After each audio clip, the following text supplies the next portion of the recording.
Okay, तो क्या हम अब ऑब्जेक्ट को देख पाए, क्या हम इस रूम में प्रेजेंट सभी पर्सन्स को देख पाए कि जो लाइट है ये इलेक्ट्रोमैग्नेटिक वेव्स होती हैं बेटा। हम रे ऑप्टिक्स में लाइट को इन द फॉर्म ऑफ रे मानेंगे। हेलो बच्चों, कैसे हैं आप सब? This is Pranav Sharma, your physics faculty, Motion Foundation. बच्चों आज हम यहाँ पर लाइट चैप्टर स्टार्ट करने वाले हैं। बड़ा इंटरेस्टिंग चैप्टर है। आज हम लाइट जो है वो हमारी डे टू डे लाइफ में काफ़ी इंपॉर्टेंट रोल प्ले करता है। मुझे ये बात आपको बताने की आवश्यकता नहीं है, आप सब अच्छे से समझते हैं लाइट की इंपॉर्टेंस क्या है। ओके, तो चलो, बड़ा इंटरेस्टिंग चैप्टर है, इसको आज हम यहाँ पर पढ़ेंगे। ठीक है, यहाँ पर हम लाइट चैप्टर में रिफ्लेक्शन ऑफ लाइट पर ज़्यादा फोकस करेंगे। हम रिफ्लेक्शन ऑफ लाइट को अच्छे से समझेंगे बच्चों आज। ओके, तो चलो बेटा, हमारा आज का चैप्टर हम स्टार्ट करते हैं। सबसे पहले हम क्या देखेंगे यहाँ पर, इंट्रोडक्शन ऑफ लाइट। अब देखो, फॉर एग्जाम्पल अगर मान लो हमें किसी ऑब्जेक्ट को देखना है तो हमें क्या दो चीज़ों की आवश्यकता होगी, मुझे सोच के बताओ। अगर हम किसी रूम में एंटर हुए और रूम में एंटर होने के बाद हमें देखना है उस रूम में कौन कौन प्रेजेंट है, क्या क्या वहाँ पर रखा हुआ है, तो हम कैसे देखेंगे? हमें दो चीज़ों की आवश्यकता होगी। पहले मुझे आप बताओ वो दो चीज़ें क्या होगी। वो दो चीज़ें बच्चों हमारे पास होगी, पहली हमारी आइस, ओके, एंड सेकेंड सोचो, सेकेंड होगी हमारे पास लाइट। आइस क्या करेंगी, हमें ऑब्जेक्ट को देखने में हमारी हेल्प करेंगी, और जो हमें इमेजेस मिलेंगी वो हमारे माइंड तक हमें सिग्नल भेजेंगी। सेकंड थिंग लाइट क्या करेगी? लाइट जो है वो ऑब्जेक्ट पर इंसिडेंट होगी, और इंसिडेंट होने के बाद हमारी लाइट पर आएंगी, देन लाइट हमारी आइस पर आएंगी बच्चों, और आइस क्या करेगी, उस ऑब्जेक्ट को पहचानेगी वो क्या है, और सिग्नल हमारे ब्रेन तक देगी। ओके, फॉर एग्जाम्पल अगर हम एक रूम में एंटर हों तो हमें यहाँ पर कुछ नहीं दिख रहा, ओके, सब अंधेरा दिख रहा है आपको, बट अगर हम यहाँ पर एक बल्ब ऑन कर दें तो क्या हमें इसमें प्रेजेंट होने, इस रूम में प्रेजेंट सभी पर्सन्स दिखाई देंगे, और क्या हमें इसमें रखे ऑब्जेक्ट्स दिखाई देंगे? बिल्कुल दिखाई देंगे। चलो एक बार देखते हैं। ओके, जब हमने यहाँ पर लाइट ऑन करी बच्चों, तो लाइट ऑन करते हमें क्या मिला, देखो ध्यान से, यहाँ पर एक हमारी खूबसूरत स्टूडेंट बैठी हुई है। ओके, एंड सेकंड थिंग, यहाँ पर हमारे पास एक अलमीरा भी है। ओके, तो क्या हम अब ऑब्जेक्ट को देख पाए? क्या हम इस रूम में प्रेजेंट सभी पर्सन्स को देख पाए? बिल्कुल। कैसे देख पाए? With the help of light. Okay, अब चलो आज इस पूरे लेक्चर में हम लाइट की बेसिक बातें करेंगे कि भाई लाइट क्या होती है, ठीक है, ये कैसे प्रोपेगेट करती है, क्या क्या इसका नेचर होते हैं, क्या इसके कैरेक्टरिस्टिक्स होते हैं। ओके, एंड साथ ही साथ हम इसका एक इंपॉर्टेंट फिनोमेना पढ़ेंगे बच्चों आज इस लेक्चर में, वो कौन सा है? Reflection of light. ओके, सो बात स्टार्ट करेंगे हम एकदम बेसिक से, और वो बेसिक कौन सा होगा? जो आप पहले पढ़कर आ चुके होंगे। ओके, तो चलो बच्चों स्टार्ट करते हैं हमारा आज का चैप्टर, आज का लेक्चर। ओके, तो सबसे पहले हम अब लाइट की डेफिनेशन क्या होगी भाई? Light is a form of energy which enable us to see object around us. Light क्या है? लाइट एक फॉर्म ऑफ एनर्जी है जो हमें आसपास की चीज़ों को देखने में हेल्प करती है। एग्जाम्पल से अभी हमने ये चीज़ यहाँ पर देख भी ली बच्चों। Okay, and second thing, light जो है वो दो नेचर शो करती है बच्चों। पहली बात तो ये कि लाइट स्ट्रेट पाथ में ट्रैवल करेगी। Okay, and second thing, light जो है वो दो नेचर शो करेगी आपको यहाँ पर। एक होता है पार्टिकल नेचर, एक होता है वेव नेचर। सेकंड क्वेश्चन आपका, अब क्वेश्चन आपका ये आएगा कि सर ये पार्टिकल नेचर क्या होता है और किसने बताया, वेव नेचर क्या होता है और किसने बताया। देखो बच्चों, इस पर हम अभी यहाँ पर चर्चा करेंगे, काफ़ी इंपॉर्टेंट टॉपिक है, मज़ा आएगा आपको। चलो इस पर बात करते हैं। नेक्स्ट टॉपिक है हमारा यहाँ पर नेचर ऑफ लाइट, कि भाई लाइट का नेचर क्या है। देखो लाइट क्या करती है बच्चों, दो नेचर शो करती है। लाइट है dual nature, particle nature and wave nature. Particle nature की हम पहले बात कर लेते हैं। पार्टिकल नेचर हमें किसने बताया? न्यूटन साहब ने। आई होप आप न्यूटन साहब को जानते हो, आइजैक न्यूटन। ओके, न्यूटन साहब ने हमें बताया है कि जो लाइट होती है वो पार्टिकल नेचर शो करती है। पार्टिकल नेचर बोले तो अकॉर्डिंग टू न्यूटन जो लाइट सोर्स होते हैं उनमें से छोटे छोटे पार्टिकल्स इमिट होते हैं जो स्ट्रेट पाथ में ट्रैवल करते हैं और हमें लाइट की फॉर्म में दिखाई देते हैं। ये हमें बताया था न्यूटन साहब ने। अकॉर्डिंग टू दिस थ्योरी हम यहाँ पर reflection of light and refraction of light को यहाँ पर हम एक्सप्लेन कर सकते हैं इस थ्योरी के अकॉर्डिंग। ओके, बट यहाँ पर हम diffraction of light and interference of light, इनको हम एक्सप्लेन नहीं कर सकते। ये क्या होते हैं? आप कहोगे सर ये आपने चार नाम लिए, रिफ्लेक्शन, रिफ्रैक्शन, इंटरफेरेंस, ओके, और डिफ्रैक्शन। सर ये होते क्या है हम बेटा आगे बात करेंगे, बट ये कौन कौन से थ्योरीज को एक्सप्लेन करती है? Reflection of light, refraction of light, but ये interference of light and diffraction को एक्सप्लेन करने में कैपेबल नहीं थी। ठीक है, तो ये थी हमारी wave nature, particle nature show करती है, पार्टिकल थ्योरी ऑफ लाइट, जिसे हम न्यूटन्स कॉर्पस्कुलर थ्योरी भी कहते हैं। इसके अकॉर्डिंग क्या आता है कि जो लाइट है हमारे पास, लाइट सोर्स आ गया, इसके अकॉर्डिंग लाइट सोर्स क्या करेगा? छोटे छोटे पार्टिकल्स इमिट करेगा। जो पार्टिकल्स आपको दिख रहे होंगे यहाँ पर, ये पार्टिकल्स एक स्ट्रेट पाथ में ट्रैवल कर रहे हैं जो हमें लाइट की फॉर्म में दिखाई देंगे। क्लियर इतनी बात? इजी सी बात है, आगे बढ़ते हैं, ठीक है। नेक्स्ट हमारे पास आएगा वेव नेचर।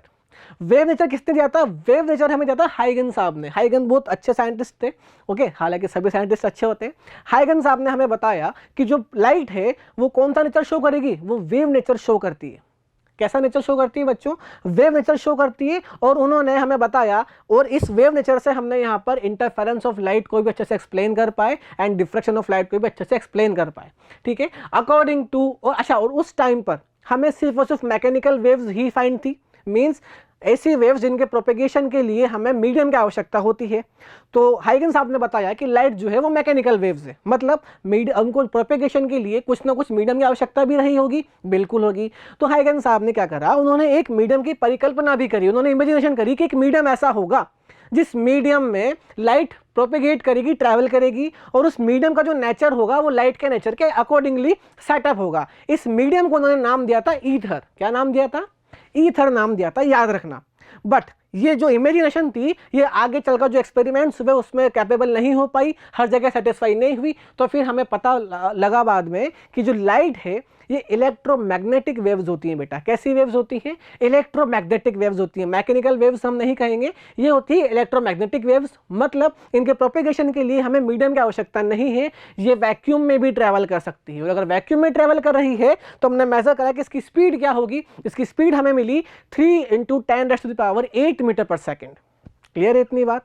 ये सब हमें कौन सा नेचर शो कर रही है? वेव नेचर ऑफ लाइट के बारे में पढ़ रहे हैं। और इसके अकॉर्डिंग जो लाइट है वह कैसे ट्रेवल करेगी? कुछ इस तरह से बच्चों, वेव फॉर्म में लाइट हमारे पास यहाँ पर ट्रेवल करती है। तो अभी तक हमने क्या देख लिया? लाइट का इंट्रोडक्शन पढ़ लिया एंड लाइट का हमने नेचर यहाँ पर पढ़ लिया, okay. Wave nature and particle nature, ये दोनों नेचर्स के बारे में आप डीपली 12th क्लास में पढ़ेंगे। हम यहाँ पर सिर्फ इनको एक बार इंट्रोडक्शन लेंगे कि भाई ये होते क्या है, जो मैंने आपको बता दिया, ओके। चलो भाई आगे बढ़ते हैं।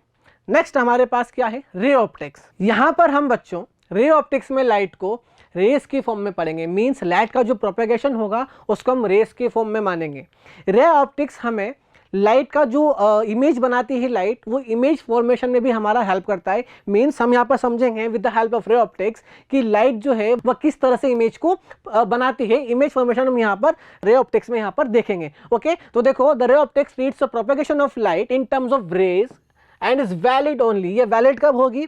जब ऑब्स्टिकल की जो साइज होगी वो कम से कम लाइट की जो वेवलेंथ है उससे थोड़ी सी ज्यादा हो, कम से कम, ठीक है, उससे ज्यादा होनी चाहिए, much greater than the wavelength of the light, okay. And the second thing, it concern with the image formation, हमने बात कर ली, ये हमें इमेज फॉर्मेशन में भी हमारे पास यहाँ पर डील करती है, ओके। तो रे ऑप्टिक्स में हम क्या करेंगे? हम रे ऑप्टिक्स में लाइट को इन द फॉर्म ऑफ रे मानेंगे कि भाई जो लाइट का जो प्रोपेगेशन होता है वो रे फॉर्म में होता है, और यहाँ पर हम इमेज फॉर्मेशन भी देखेंगे, ओके बच्चों। तो चलो अब आगे बढ़ते हैं, इसी फॉर्म में हम आगे।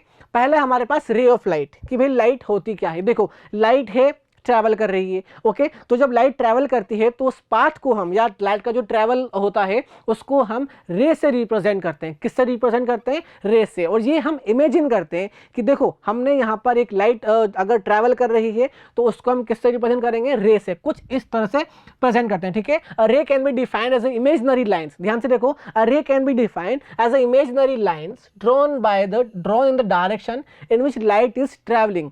जिस डायरेक्शन में लाइट ट्रैवल कर रही है हम उसको एक रे से रिप्रेजेंट करते हैं। अगर मान लो हमने एक रे ऐसी बनाई है, इसका मतलब क्या है? लाइट इस डायरेक्शन में मूव कर रही है। कैसे मूव कर रही है? लाइट कुछ इस डायरेक्शन में मूव कर रही है, ठीक है। तो इसे हम कहेंगे रे ऑफ लाइट, ओके। इसका हम एग्जांपल देखें बच्चों, तो ध्यान से देखो, ये हमारे पास एक पॉइंट सोर्स है, ओके। अब पॉइंट सोर्स से अगर हम, इस पॉइंट सोर्स को हम टॉर्च भी बोल सकते हैं, ओके। तो देखो, sorry, light source, not a point source, okay. तो देखो यहाँ से, यहाँ पर लाइट रेज ऑफ लाइट निकल रही है, ठीक है। ये हमें क्या बता रही है? लाइट का प्रोपेगेशन किस डायरेक्शन में है, ठीक है। तो रे ऑफ लाइट हमें क्या बताएगी कि लाइट किस डायरेक्शन में ट्रैवल कर रही है। सिंपल से आप बात समझे, रे ऑफ लाइट क्या है कि लाइट ये हमें बताती है कि लाइट किस डायरेक्शन में फ्लो कर रही है, सॉरी, प्रोपेगेट कर रही है, मूव कर रही है, ट्रैवल कर रही है। नेक्स्ट हमारे पास आता है बीम ऑफ लाइट। क्या आता है बच्चों? Beam of light. अब ये बीम ऑफ लाइट क्या होता है?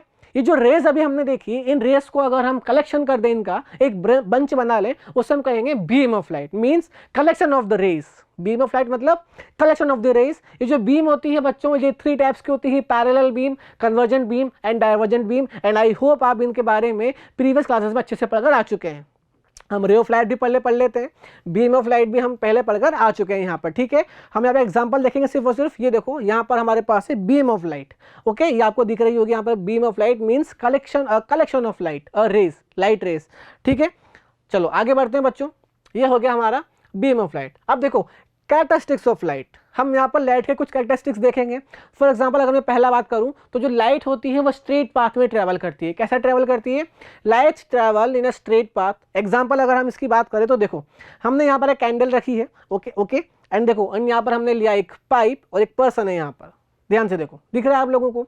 अब देखो यहाँ से लाइट क्या हमें दिखाई देगी? बिल्कुल दिखाई देगी कुछ ऐसे, ध्यान से देखो, क्या हमें यहाँ पर लाइट दिखाई दे रही है? बिल्कुल दिखाई दे रही है, क्योंकि लाइट स्ट्रेट पाथ में ट्रैवल करती है। वहीं अगर हम एक कैंडल और लें और इस बार हमने जो पाइप लिया है, अगर हम उस पाइप को बीच से बैंड कर दें, कैसे कर दें? बैंड कर दें, कुछ ऐसा।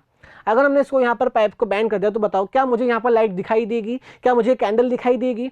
बताओ, सोच के बताओ। नहीं दिखाई देगी। क्यों? क्योंकि लाइट ट्रैवल स्ट्रेट मीडियम, ठीक है, sorry straight path, not a medium. देखो ध्यान से, लाइट रे यहाँ पर आके ब्लॉक हो चुकी है, अब ये हमें यहाँ पर लाइट दिखाई नहीं देगी। इस एग्जांपल को आप अपने घर पर भी कर सकते हैं बच्चों, बहुत सिंपल एक्सपेरिमेंट है, ओके, एंड आपको पता लगेगा कि हाँ light propagate in a straight path, ठीक है। तो पहले कैरेक्टरिस्टिक्स क्या हो गई कि लाइट जो है वो स्ट्रेट पाथ में ट्रैवल करती है, ठीक है।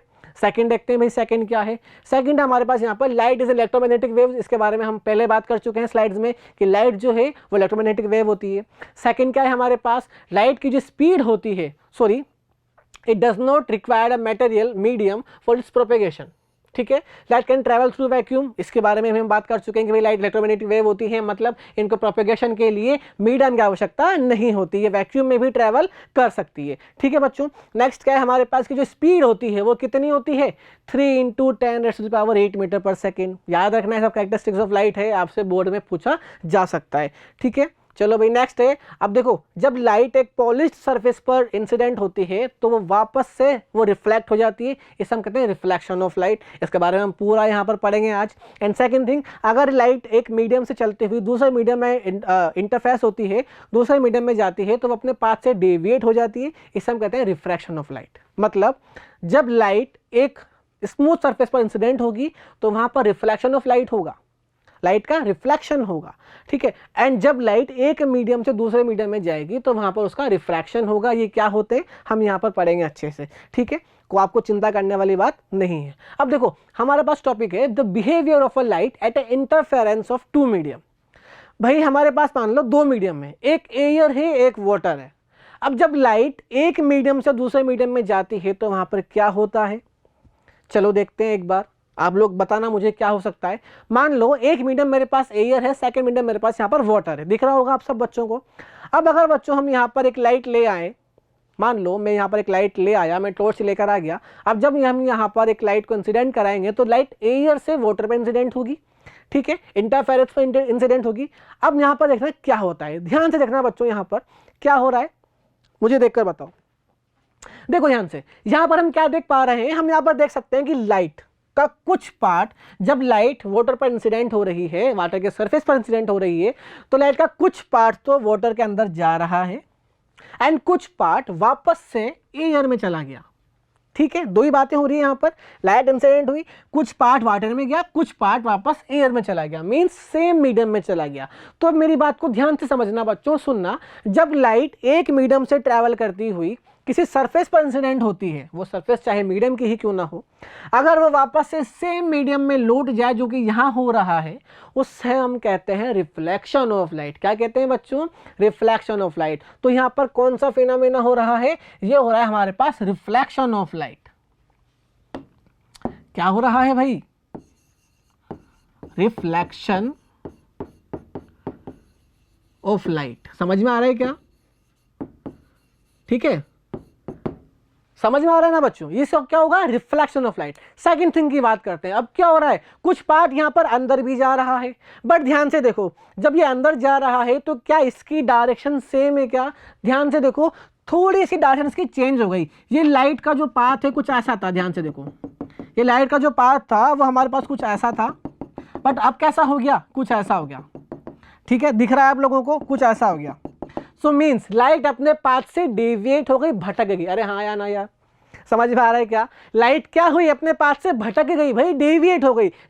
हमने क्या पढ़ा है, हमने पढ़ा है कि लाइट एक स्ट्रेट पाथ में ट्रैवल करती है, यस और नो पढ़ा है, तो जाना चाहिए था ना। बट लाइट क्या हुई, लाइट थोड़ी सी अपने लाइट यूं जाना चाहिए था, बट लाइट क्या हुई, अपने पाथ से, मान लो ये एयर है, ये वाटर है, और जब लाइट आई वहां पर तो थोड़ा सा डेविएट हो गई कुछ इस तरह से, ठीक है। जाना कहाँ चाहिए था, उसको ऐसे जाना चाहिए था, बट अपने राह से भटक गई, डेविएट हो गई। इसको हम क्या कहेंगे, इससे हम कहेंगे रिफ्रैक्शन ऑफ लाइट। क्या बोलेंगे बच्चों, जोर से बोलो, reflection of light, sorry refraction of light. Reflection of light कब होगा, जब लाइट रे एक मीडियम से आती हुई किसी सरफेस से टकरा कर वापस सेम मीडियम में लौट जाए, उसी तो हम कहेंगे रिफ्लेक्शन ऑफ लाइट। जब लाइट रे एक मीडियम से आती हुई सेकंड मीडियम में एंटर कर जाए और अपने पाथ से डेविएट हो जाए, इसे हम कहेंगे रिफ्रैक्शन ऑफ लाइट। ओके, अभी डिपेंड करता है, कभी ये थोड़ा दूर हो जाती है, कभी पास हो जाती है नॉर्मल से, ठीक है। ये हम पूरा पढ़ेंगे रिफ्रैक्शन ऑफ लाइट में। तो इसको हम क्या कहेंगे बच्चों, refraction of light, refraction of light. बोलो समझ में आ गया क्या इतनी बात, ठीक है। तो यहां पर हमने दो चीजें देख ली कि भाई लाइट जब एक इंटरफेरेंस पे इंसिडेंट होती है तो दो चीजें यहां पर हो सकती है, रिफ्रैक्शन हो सकता है, रिफ्लेक्शन हो सकता है, ठीक है। चलो एक बात और बच्चों, जब लाइट किसी सरफेस पर इंसिडेंट होती है तो कुछ पार्ट रिफ्लेक्ट होता है, कुछ एब्जॉर्ब हुई होता है, कुछ इसके अंदर से प्रोपेगेट हो जाता है, और जो मटेरियल्स होते हैं, हालांकि मीडियम है, वाटर है, बट मान लो यहाँ पर कोई स्मूथ सरफेस होती तो वो क्या करती है बच्चों, कुछ लाइट के कुछ पार्ट को एब्जॉर्ब भी कर लेती है in a form of heat, in a form of heat. समझ गए मेरी बात को ध्यान से? ओके, अभी क्या बात है हम आगे पढ़ लेंगे इसको, ठीक है, बट आप लोग याद रखना इस बात को। अब ध्यान से देखो, दिख रहा है लाइट का जो पाथ है वो देखो डेविएट हो रहा है, यहाँ पर थोड़ा सा लाइट कुछ ऐसे ट्रेवल करनी चाहिए थी, बट ध्यान से देखो लाइट का पाथ डेविएट हो रहा है, आई होप आपको दिख रहा होगा। एंड कुछ पार्ट लाइट का रिफ्लेक्ट हो रहा है, दिख रहा है क्या, ब्लू ब्लू लाइंस में हमने बीम बना रखी है, यहाँ पर रेस बना रखी है। बोलो क्लियर है क्या इतनी बात? आगे बढ़ूँ मैं, समझ में आ गया पूरा, मैंने आपको पूरा लिख भी दिया। ओके, आई होप आप समझ गए मेरी बात अच्छे से। आगे बढ़ते हैं भाई। अब देखो, अभी हमने बात करी थी वाटर की, मीडियम की। अब मान लो अगर लाइट रे एक स्मूथ सरफेस पर इंसिडेंट होगी, तब क्या होगा जल्दी बताओ? तब होगा रिफ्लेक्शन ऑफ लाइट। चलो भाई देखते हैं। स्मूथ सरफेस है मेरे पास, जब यहाँ पर एक लाइट इंसिडेंट होगी तो देखो वो क्या हुई, रिफ्लेक्ट हुई। इसको हमने क्या कहा, रिफ्लेक्शन ऑफ लाइट। ओके, क्या कहा हम इसको, हमने रिफ्लेक्शन ऑफ लाइट। और मेरे ख्याल से अब आप समझ चुके हैं कि हमारा नेक्स्ट टॉपिक क्या होगा। इतने तो समझदार आप लोग हैं, आई होप आप समझ गए। अब हम नेक्स्ट क्या पढ़ने वाले हैं, हमारा नेक्स्ट टॉपिक है बच्चों रिफ्लेक्शन ऑफ लाइट। कौन सा टॉपिक है हमारा नेक्स्ट?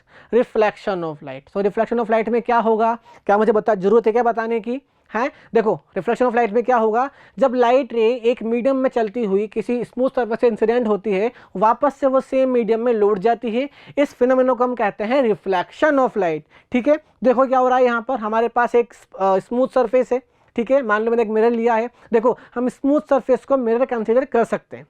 आपने देखा होगा आपके घर में मिरर होता है, जरूरी नहीं है कि हर मिरर ऐसा ही हो, हम किसी भी स्मूथ सरफेस को एज अ मिरर कंसीडर कर सकते हैं। ठीक है, मान लो आपका जो फर्श है वो बहुत स्मूथ है, वहां पर आपको अगर अपनी इमेज क्लियरली दिख रही है तो वो आपके लिए मिरर का काम कर रहा है। ओके, चलो आगे बढ़ते हैं बच्चों। अब मान लो यहां पर ये एक नॉर्मल है, नॉर्मल कहें तो इस सरफेस के परपेंडिकुलर लाइन। आई होप आप नॉर्मल से अच्छी तरह से नोन है बच्चों। देखो जब लाइट रे इंसिडेंट होगी तो क्या होगा, लाइट रे यहाँ पर इंसिडेंट हो रही है और इंसिडेंट होने के बाद यहाँ पर रिफ्लेक्ट हो रही है। तो अब मेरे बात ध्यान से समझना बच्चों, लिखना साथ में, ये जो लाइट इंसिडेंट हुई ना यहाँ पर, इसको हम बोलेंगे इंसिडेंट रे। क्या बोलेंगे? Incident ray. लिखो यहाँ पर, ये हमारे पास है यहाँ पर इंसिडेंट रे। क्लियर, ये रही इंसिडेंट रे। भाई जो रे रिफ्लेक्ट हो रही है ना, इसको हम बोलेंगे रिफ्लेक्टेड रे। क्या बोलेंगे? इसको हम यहां पर कहेंगे रिफ्लेक्टेड रे। ये हमारे पास है रिफ्लेक्टेड रे, पहली बात तो ये। सेकंड बात, ये जो इंसिडेंट रे है ये नॉर्मल से जो एंगल बना रही है बच्चों, ध्यान से देखो ये वाला एंगल, ये नॉर्मल से जो एंगल बना रही है इसको हम क्या कहेंगे? इसको हम कहेंगे एंगल ऑफ इंसिडेंस। क्या कहेंगे? एंगल ऑफ इंसिडेंस, और इसे हम आई से रिप्रेजेंट करेंगे। ओके, एंड हाँ, रिफ्लेक्टेड रे नॉर्मल से जो एंगल बना रही है इसे हम कहेंगे angle of reflection, small r. क्या कहेंगे, एंगल ऑफ रिफ्लेक्शन। क्या बात समझ में आई क्या आपको मेरी? पहली बात, जो रे इंसिडेंट हो रही है उसको हम बोलते हैं इंसिडेंट रे। ये इंसिडेंट रे नॉर्मल से जो एंगल बनाएगी उसे हम कहेंगे एंगल ऑफ इंसिडेंस, ये दिख रहा है आपको। एंड रिफ्लेक्टेड रे नॉर्मल से जो एंगल बनाएगी वो उसे हम कहेंगे एंगल ऑफ रिफ्लेक्शन। क्लियर है बच्चों इतनी बात? अब यहाँ पर कुछ लॉज हैं हमारे एंगल ऑफ रिफ्लेक्शन के, वो हम यहाँ पर पढ़ेंगे, पर उसके पहले कुछ ध्यान देने वाली बातें। वो कौन सी बातें हैं? ये जो रिफ्लेक्शन ऑफ लाइट रे होता है बच्चों, ये रिफ्लेक्शन ऑफ लाइट मीडियम पर डिपेंड नहीं करता, इंडिपेंडेंट ऑफ मीडियम होता है। सेकंड थिंग क्या, कि ये जो रिफ्लेक्टेड रे है, इस रिफ्लेक्टेड रे की जो स्पीड होती है और जो फ्रीक्वेंसी होती है वो सेम होती है, वो यहाँ पर चेंज नहीं होती। क्लियर है क्या इतनी बात? लिख लो बच्चों इस बात को आप लोग अपनी नोटबुक्स में। रिफ्लेक्टेड रे की स्पीड एंड इसकी फ्रीक्वेंसी चेंज नहीं होती। थर्ड बात, अगर मान लो मैं यहाँ पर इंसिडेंट रे को कांस्टेंट रखूँ, मीन्स हम इसको न हिलाएं, एकदम स्थिर रखें, और इस प्लेन को अगर हम चेंज करें, इस प्लेन को अगर हम चेंज करेंगे बेटा, सॉरी, अगर हम इस मिरर को चेंज करें, इस मिरर को जब हम चेंज करते हैं तो ये मिरर है, मिरर को चेंज करने का मतलब ये नहीं है कि मैंने यहाँ पर एक अलग मिरर लिया आया। इसका मतलब ये है कि अगर मैं सेम प्लेन में इस मिरर को घुमा दूं, रोटेट कर दूं, तो रिफ्लेक्टेड रे है, इसकी जो डायरेक्शन है वो कांस्टेंट रहेगी, सेम रहेगी, उसमें चेंज नहीं होगा। समझिएगा मेरी बात? पहली बात तो मैंने एक वर्ड यूज करा है प्लेन। प्लेन क्या होता है? प्लेन मतलब एरोप्लेन नहीं बच्चों, प्लेन मतलब देखो ये रहा। इंसिडेंट रे, रिफ्लेक्टेड रे और नॉर्मल, ये देखो सब एक ही प्लेन में आपको दिख रहे होंगे, जो प्लेन इसके नॉर्मल है। ठीक है, अब ध्यान से देखो, अगर इसी प्लेन के अकॉर्डिंग मैं इस मिरर को रोटेट कर दूं, थोड़ा सा घुमा दूं, तो रोटेट करने के बाद क्या होगा, इंसिडेंट रे बच्चों हमने यहाँ पर कॉन्स्टेंट रखी है, मतलब इसको हमने नहीं डिस्टर्ब करा, तो जो रिफ्लेक्टेड रे होगी ये भी चेंज नहीं होगी, ये एज इट इज रहेगी जैसी ये पहले थी। ठीक है क्या? समझ में आ गई ये सब बातें आपको? ये सब बातें आपको ध्यान रखनी है, अपने नोटबुक में बच्चों नोट कर लेना। ओके, अब देखो हम यहाँ पर पढ़ेंगे लॉ ऑफ रिफ्लेक्शंस। क्या पढ़ेंगे बच्चों? Law of reflections. काफी इजी टॉपिक है, मजा आएगा। पहला क्या है? पहला तो ये है कि भाई angle of incidence is equals to angle of reflection, means angle i is equals to angle r. क्या है? Angle i is equals to angle r. कोई दिक्कत वाली बात ही नहीं है यहाँ पर तो। ठीक है, सेकेंड थिंग, सेकेंड हमें क्या मिलेगा? Reflected ray, incident ray and normal, तीनों एक ही प्लेन में होते हैं। प्लेन बोले तो अभी हमने यहाँ पर आपको बताया था, प्लेन मैंने आपको दिखाया था एनिमेशंस में, तो आई होप अब आप समझ गए। ठीक है, तो दो नियम क्या क्या है बेटा इसके? पहला, angle of reflection is equal to angle of incidence. Second क्या है? Incident ray, reflected and normal, तीनों एक ही प्लेन में होते हैं। ये आपका लॉ ऑफ रिफ्लेक्शन है। ठीक है बच्चों, अब देखो ये जो रिफ्लेक्शन है ना बेटा, ये रिफ्लेक्शन टू टाइप्स के होते हैं। पहला होता है हमारे पास यहाँ पर रेगुलर रिफ्लेक्शंस एंड सेकंड होता है हमारे पास यहाँ पर इरेगुलर रिफ्लेक्शंस। अब आप कहोगे सर ये रेगुलर एंड इरेगुलर रिफ्लेक्शंस क्या हैं? कहीं इरेगुलर का मतलब ये तो नहीं है कि रिफ्लेक्शन कभी होता है कभी नहीं होता, ऐसा नहीं है बच्चों, दोनों में डिफरेंस है। ठीक है, तो पहले हम बात करते हैं यहाँ पर रेगुलर रिफ्लेक्शंस की। तो रेगुलर रिफ्लेक्शंस क्या होंगे? जब लाइट रे एक स्मूथ सरफेस पर इंसिडेंट होती है तो वो रिफ्लेक्ट होती है। जो रिफ्लेक्शंस होते हैं वो एक पर्टिकुलर फिक्स डायरेक्शंस में होते हैं, फिक्स डिस्प्लेसमेंट्स में होते हैं। इन रेस के बीच जो डिस्टेंस है वो सेम रहती है, इसे हम कहते हैं रेगुलर रिफ्लेक्शंस। कैसे रिफ्लेक्शंस? Regular reflections. एग्जांपल की अगर मैं बात करूं बच्चों यहाँ पर, तो ध्यान से देखो, ये हमारे पास एक स्मूथ सरफेस है, जब यहाँ पर लाइट इंसिडेंट हुई तो ध्यान से देखो यहाँ पर ये रिफ्लेक्ट हो रही है, और जो रिफ्लेक्शन है ये एकदम रेगुलर्स है। देखो ध्यान से, इनके बीच की जो डिस्टेंस है वो डिस्टेंस भी यहाँ पर चेंज नहीं हो रही, एंड डायरेक्शन भी फिक्स है। क्या फिक्स है? डायरेक्शन भी फिक्स है। बट बच्चों मुझे एक बात बताओ, क्या ये आवश्यक है, क्या ये जरूरी है कि हर बार जब भी लाइट इंसिडेंट होगी तो वो एक स्मूथ सरफेस पर इंसिडेंट होगी? नहीं, ऐसा तो पॉसिबल नहीं है। कभी कभी लाइट ट्री पर भी इंसिडेंट होगी, ओके, बिल्डिंग्स की वॉल्स पर भी इंसिडेंट होती है, ग्राउंड पर भी इंसिडेंट होती है। तो क्या यहाँ पर रेगुलर रिफ्लेक्शंस होते हैं? अब एक बार बताओ मुझे, यहाँ पर हमने तीन एग्जाम्पल्स लिए, ग्राउंड, बिल्डिंग्स की वॉल्स एंड ट्रीज। इनमें क्या सिमिलरिटी है बच्चों? इनकी जो सरफेस होती है, ये सरफेस स्मूथ नहीं होती। कैसी होती है? ये स्मूथ सरफेस नहीं होती बच्चों, काफ़ी हार्ड सरफेस होती है इनकी। ठीक है, और इनकी जो सरफेस होती है इनमें इरेगुलरिटीज़ होती है। ठीक है, तो देखो जब इनकी सरफेस स्मूथ नहीं है तो यहाँ पर जो रिफ्लेक्शन होंगे वो कैसे होंगे? क्या वो स्मूथ और रेगुलर रिफ्लेक्शन होंगे? क्या नहीं, यहाँ पर होंगे इरेगुलर रिफ्लेक्शंस। कैसे रिफ्लेक्शंस?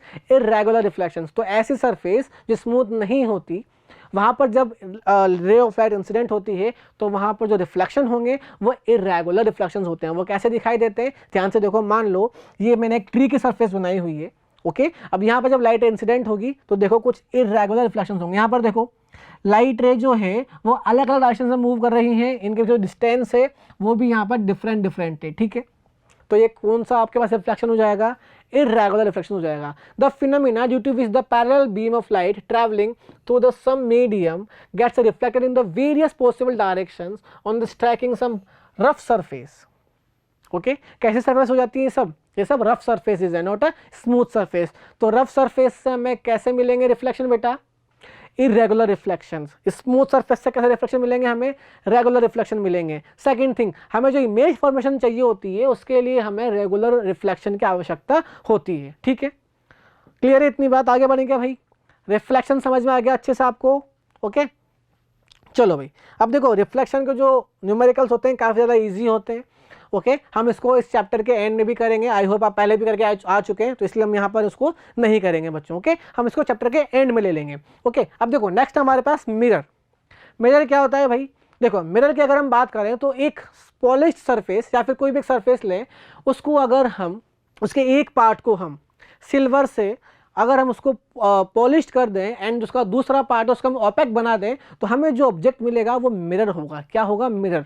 उसकी एक सरफेस तो हाईली पॉलिश्ड होगी एंड सेकंड सरफेस उसकी ऑपेक होगी, तो वो हमें क्या मिल जाएगा बच्चों, मिरर मिल जाएगा, ठीक है। अब देखो मिरर हमारे पास टू टाइप्स के होंगे, plane mirror and spherical mirrors. कौन कौन से mirror, plane mirror and spherical mirror. तो यहाँ पर इस चैप्टर में हम इस लेक्चर में हम आज दोनों स्फेरिकल मिरर्स के बारे में बात करेंगे।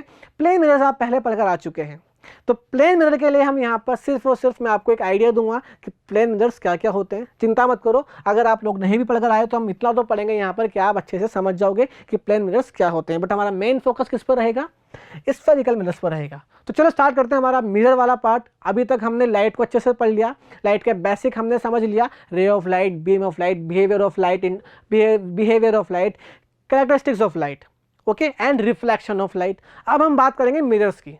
इस लेक्चर में अब हम सिर्फ और सिर्फ बात करेंगे मिरर्स की एंड मिरर्स से प्रोड्यूस होने वाली इमेजेस की, ठीक है। चलो भाई आगे बढ़ते हैं। अब सबसे पहले हम क्या पढ़ेंगे, प्लेन मिरर पढ़ेंगे। तो पहला क्वेश्चन सर प्लेन मिरर क्या होता है, तो भाई एक ऐसी प्लेन सरफेस जो स्मूथ हो, पॉलिश्ड हो, हाईली पॉलिश्ड हो और उसका एक पार्ट हमने ओपेक बनाया हुआ हो, तो वो हम क्या कहेंगे, प्लेन मिरर। क्या कहेंगे, प्लेन मिरर। सेकेंड थिंग हम ऐसा भी कह सकते हैं, a plane mirror is a flat surface or a glass plate polished on one side and reflective material is called a plane mirror, ठीक है। ये तो हो गया हमारे पास प्लेन मिरर। अब देखो ध्यान से, कुछ आपको प्लेन मिरर का कुछ एग्जांपल हमने यहाँ पर गिवन है, ध्यान से देखो। लाइट इंसिडेंट हुई और वापस रिफ्लेक्ट हुई, तो ये कौन सा मिरर है हमारे पास, प्लेन मिरर है। इसकी हमने एक साइड को ओपेक कर दिया एंड एक साइड को हमने इसको हाईली रिफ्लेक्टेड बना दिया, ठीक है। क्लियर है बच्चों इतनी बात। तो ये तो हो गया हमारे पास प्लेन मिरर। अब देखो प्लेन मिरर से हमारे पास कैसे इमेजेस मिलती है, मुझे बताओ, कमेंट करो नीचे। प्लेन मिरर में हमें कैसे इमेजेस मिलती है, क्या आप लोगों को पता है क्या कि हमें प्लेन मिरर कैसी इमेज देता है, इन्वर्टेड देता है या इरेक्ट देता है, रियल इमेज देता है या वर्चुअल इमेज देता है, बताओ मुझे। चलो देखते हैं हम एक बार, ठीक है। मैं चेक कर रहा हूँ कमेंट सेक्शन नीचे, ठीक है, किसके बच्चे ने मुझे आंसर दिया है। देखो characteristics of a plane mirror. अब ध्यान से देखना बच्चों, पहला है size of the image is equal to the size of the object. Mirror plane mirror में जो इमेज बनती है हमें, तो उस इमेज की जो साइज होती है वो साइज ऑब्जेक्ट की साइज के बराबर होती है। तो हो गई हमारी पहली बात, ठीक है। सेकंड क्या है, the image is erect virtual if the extended object is placed parallel to the mirror. अगर ऑब्जेक्ट जो है वो मिरर के पैरेलल रखा हुआ है तो इमेज कैसी बनेगी बच्चों, इरेक्ट एंड वर्चुअल। आप लोग इसे प्लीज एक बार देख ले, ओके। एग्जाम्पल देखेंगे। अब यहाँ पर एक मिरर है हमारे पास, यहाँ पर बच्चों ये देखो, यहाँ पर मिरर के पैरेलल ऑब्जेक्ट रखी हुई है ए बी, तो हमें जो इसकी इमेज है वो कैसी बनी, इरेक्ट मिली, मीन्स सीधी मिली एंड वर्चुअल मिली। वर्चुअल कहें तो मिरर के पीछे, जिसे हम पर्दे पर गेन नहीं कर सकते, पर्दे पर हम उसको नहीं ले सकते, वो होती है हमारे पास यहाँ पर वर्चुअल इमेज। क्लियर है बच्चों इतनी बात। सेकेंड थिंग, अगर मान लो ऑब्जेक्ट जो है वो मिरर के परपेंडिकुलर रखा हुआ हो, अगर वो परपेंडिकुलर रखा हुआ है प्लेन मिरर के, तो इमेज कैसी बनेगी, इन्वर्टेड बनेगी। कैसी बनेगी, इन्वर्टेड बनेगी, ओके। एग्जांपल देखें बच्चों, ध्यान से देखो, ये मिरर है हमारे पास यहाँ पर एंड अगर ये मिरर है तो देखो यहाँ पर परपेंडिकुलर रखी हुई है बी ए, हमें कैसे मिली, ए डैश बी डैश, इन्वर्टेड मिली, जस्ट अपोजिट मिली, ठीक है। क्लियर है इतनी बात, आगे बढ़ूँ क्या मैं, चलो भाई। The image formed is as far behind the mirror as the object is in front of it. Plane mirror से ऑब्जेक्ट जितनी डिस्टेंस पर होता है इमेज भी उतनी ही डिस्टेंस पर बनती है। फॉर एग्जांपल अगर प्लेन मिरर से ऑब्जेक्ट 2 मीटर की डिस्टेंस पर है तो इमेज जो है वो भी प्लेन मिरर से 2 मीटर की डिस्टेंस पर ही बनेगी। ठीक है, क्लियर है इतनी बात। Focal length of the plane mirror is infinite. Focal length, plane mirror की जो फोकल लेंथ होती है बच्चों वो कैसी होती है, इनफाइनाइट होती है। ठीक है, कैसी होती है, infinite. And the image is laterally inverted. Plane mirror में जो इमेज बनती है बच्चों वो लैटरली इन्वर्टेड बनती है। देखें तो अगर हम यहाँ पर कोई वर्ड लाते हैं जो पी है तो उसकी इमेज बनी कैसे बनी, इन्वर्टेड बनी है। ठीक है, ध्यान से देखो। ठीक है, और डिस्टेंस सेम है, जितना डिस्टेंस यहाँ से यहाँ तक का है उतना ही डिस्टेंस यहाँ से यहाँ तक का है। मान लो ये 2 मीटर है तो ये भी यहाँ पर हमें मिल जाएगा 2 मीटर। इमेज एंड ऑब्जेक्ट के बीच की जो डिस्टेंस है वो कितनी हो जाएगी, 2 + 2 4 मीटर। कितनी हो जाएगी, 2 + 2 4 मीटर। बोलो बच्चों क्लियर है क्या इतनी बात, समझ में आ गया। तो ये तो था हमारा प्लेन मिरर। अब हम पढ़ेंगे स्फेरिकल मिरर। अब बात आती है सर स्फेरिकल मिरर क्या होता है, सोचो क्या होता है। देखो बच्चों, अगर हम एक स्फेयर लें और उस स्फेयर से अगर हम एक उसका पार्ट कट कर दें और पार्ट कट करने के बाद उसके एक पार्ट को, उसकी एक सरफेस को हम हाईली पॉलिश्ड कर दें एंड सेकंड सरफेस को हम ओपेक बना दें तो हमें जो मिरर मिलेगा उसे हम क्या कहेंगे, स्फेरिकल मिरर। मतलब हमें क्या करना है, एक होलो स्फेयर लेना है, उस स्फेयर से एक पार्ट कट करना है, छोटा सा उसका हिस्सा कट करना है। कट करने के बाद उसकी एक साइड को तो हम कर दें पॉलिश्ड एंड सेकंड साइड को हम बना दें ओपेक। क्या बना दें, ओपेक।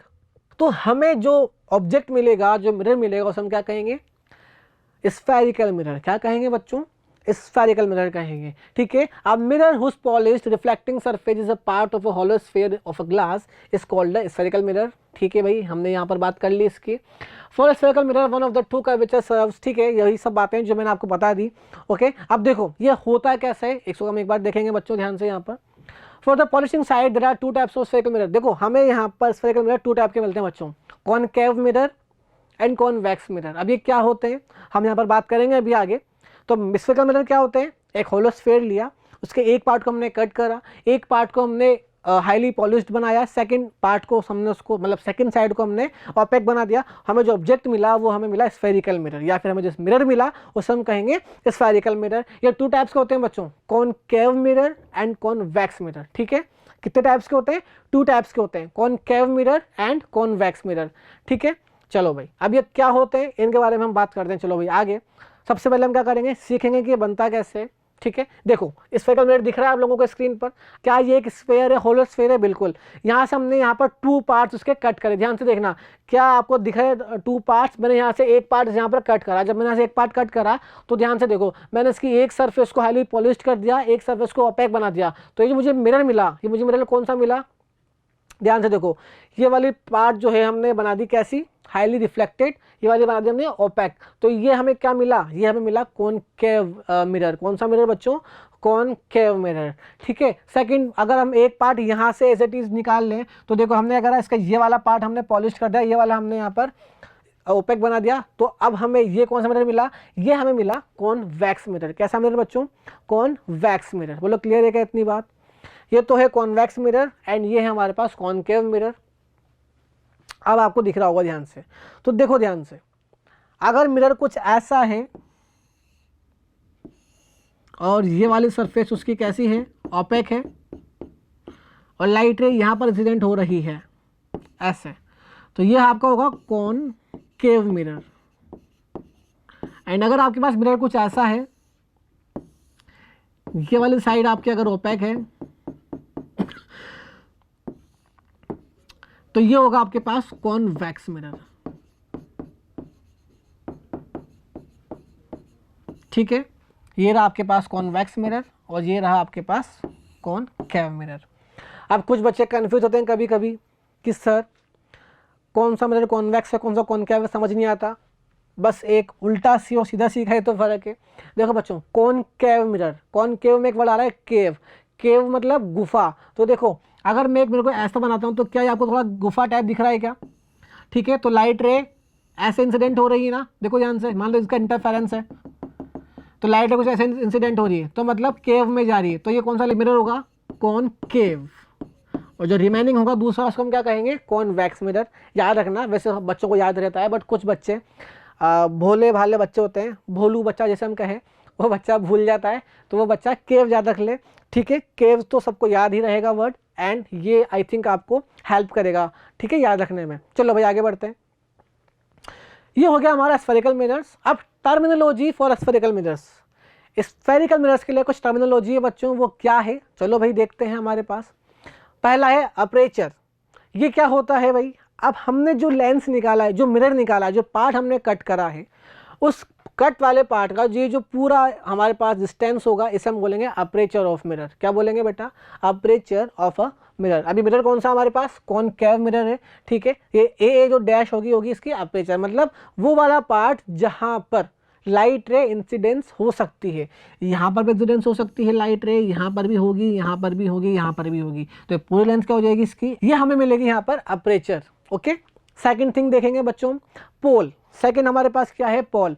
मिरर का बीचों बीच वाला जो पॉइंट होगा, मिड पॉइंट, उसे हम कहेंगे पोल ऑफ द मिरर। क्या कहेंगे बच्चों, pole of the mirror. Example देख लो, ये हमारे पास एक मिरर है, देखो एकदम बीचों बीच जो पॉइंट है, ये वाला पॉइंट, ये इस मिरर एकदम बीचों बीच वाला पॉइंट है, सेंटर ऑफ पॉइंट है, इसे हम कहेंगे पोल ऑफ द मिरर। क्या कहेंगे, पोल ऑफ द मिरर। ये इंपॉर्टेंट है बच्चों, क्योंकि हम मिरर में जितनी भी डिस्टेंस मेजर करेंगे सब इस पोल से ही करेंगे। ओके, इस पोल से ही सारे डिस्टेंसेस को मेजर करेंगे। क्लियर है बच्चों इतनी बात। चलो भाई आगे बढ़ते हैं। नेक्स्ट हमारे पास यहाँ पर सेंटर ऑफ कर्वेचर। अब ये सेंटर ऑफ कर्वेचर क्या होता है, मेरी बात ध्यान से समझना। जिस स्फीयर से हमने पार्ट को कट करा था मिरर के, याद आया, जिस स्फीयर से हमने पार्ट मिरर को कट करके बनाया था हमने ऑब्जेक्ट, सॉरी, जिस स्फीयर से हमने कुछ पार्ट कट करके स्फेरिकल मिरर बनाया था, फॉर एग्जांपल कॉनकेव मिरर, तो उस स्फीयर का जो सेंटर था वो उस कॉनकेव मिरर का क्या होगा, सेंटर ऑफ कर्वेचर होगा बच्चों।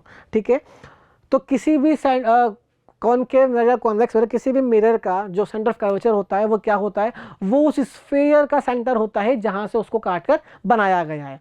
ठीक है, फॉर एग्जांपल देख लेते हैं, स्फीयर हमारे पास यहाँ पर, ये देखो, मान लो ये स्फीयर है पूरा, इस स्फीयर से हमने ये बनाया, तो देखो ये स्फीयर था हमारे पास, इस स्फीयर से हमने ये वाला मिरर जो हमें यहाँ पर शो हो रहा है, अब देखो इसका जो सेंटर है, मतलब यहाँ पर जो सेंटर होगा, ये क्या होगा हमारा सेंटर ऑफ कर्वेचर। क्लियर है बेटा इतनी बात, समझ में आ गई। या सेंटर ऑफ कर्वेचर यही है, मीन्स इस लेंस के पोल से जो डिस्टेंस होगी ये वाली, ये पोल है हमारे पास यहाँ पर, लेंस मिरर का जो बीचों बीच वाला पॉइंट है, इसको हम बोलेंगे सेंटर ऑफ कर्वेचर।